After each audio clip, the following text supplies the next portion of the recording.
J'ai 36 ans, donc j'en avais 31 quand j'ai fait ma dermo. Je travaille dans le bâtiment, je suis responsable d'affaires et donc j'alterne entre la vie de bureau, la vie de chantier.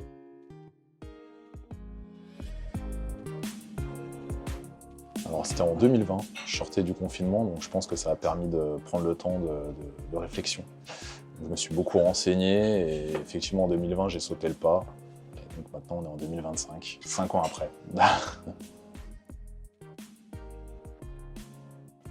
De toute façon j'ai tout perdu sur le dessus, donc je pense que la délimitation aujourd'hui elle doit être à peu près ici.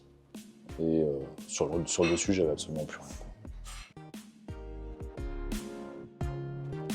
Oui, oui, ça a changé parce qu'effectivement, j'en parlais il y a même pas 2 semaines avec ma femme. Elle me disait qu'elle pourrait pas faire la machine arrière, quoi. Donc, c'est-à-dire qu'aujourd'hui, elle s'est habituée à la dermo, elle a apprécié le résultat dès le départ. Et effectivement, elle se voit, enfin, quand on regarde des photos d'avant, c'est limite, elle se demande pourquoi elle s'est mise avec moi.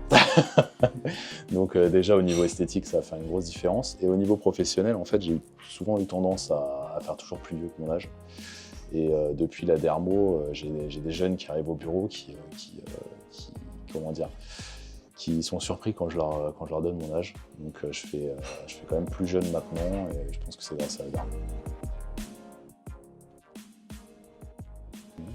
Bah, au niveau du rasage, ça n'a pas changé grand-chose, parce que de toute manière, comme je vous ai dit, j'ai plus de cheveux sur le dessus, donc je me rasais systématiquement tous les 1 ou 2 jours. Donc ça, sur ce point-là, ça n'a absolument pas changé ma routine, c'est tous les 2 jours à peu près, donc avec un rasoir électrique. Par contre, ce qui a changé, c'est que je prends beaucoup plus soin de cette partie de mon corps. Donc je l'hydrate régulièrement pour pouvoir prolonger les résultats de la dermo. Et je fais beaucoup plus attention à l'exposition au soleil, donc il y a aussi un bénéfice santé, je pense, du fait d'avoir la dermo aujourd'hui. Donc j'applique une crème hydratante à peu près tous les 2-3 jours pour éviter que ça soit un peu trop. Et ça m'arrive de faire des gommages ponctuellement, mais ça c'est en fonction de la qualité de ma peau.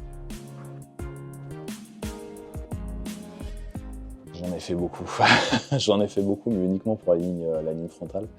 En fait, la première séance, on a toujours l'appréhension, donc on a peur que le résultat ne soit pas naturel, justement pour pouvoir rebaisser un petit peu la ligne frontale. Et aujourd'hui, je pense que je suis arrivé au résultat définitif. Donc là, ça va faire, je pense, 2 ans que je n'ai pas fait de retouche. Et à chaque fois, les retouches étaient vraiment juste pour redéfinir cette partie. Les personnes qui me connaissaient avant, elles le remarquent, forcément. C'est souvent les chauves d'ailleurs qui le remarquent. Ils ont l'habitude de regarder cette partie du corps. Donc ils le remarquent, mais les personnes que j'ai rencontrées après, la plupart du temps, la réflexion, c'est de dire pourquoi tu rases tes cheveux. Donc c'est vraiment un résultat très naturel. Moi, je l'assume. Je dis que c'est un tatouage. Voilà, je pense que si je change un jour de société, je me prêterai au jeu de dire que c'est parce que j'ai juste envie de raser. Mais effectivement, ils ne remarquent absolument pas la différence entre des cheveux ou le tatouage, ils ne le remarquent pas du tout. Donc ça m'a permis un petit peu d'enlever ce problème-là de ma tête, parce qu'effectivement, le fait d'avoir perdu mes cheveux, ça m'avait occupé l'esprit pendant un paquet de temps.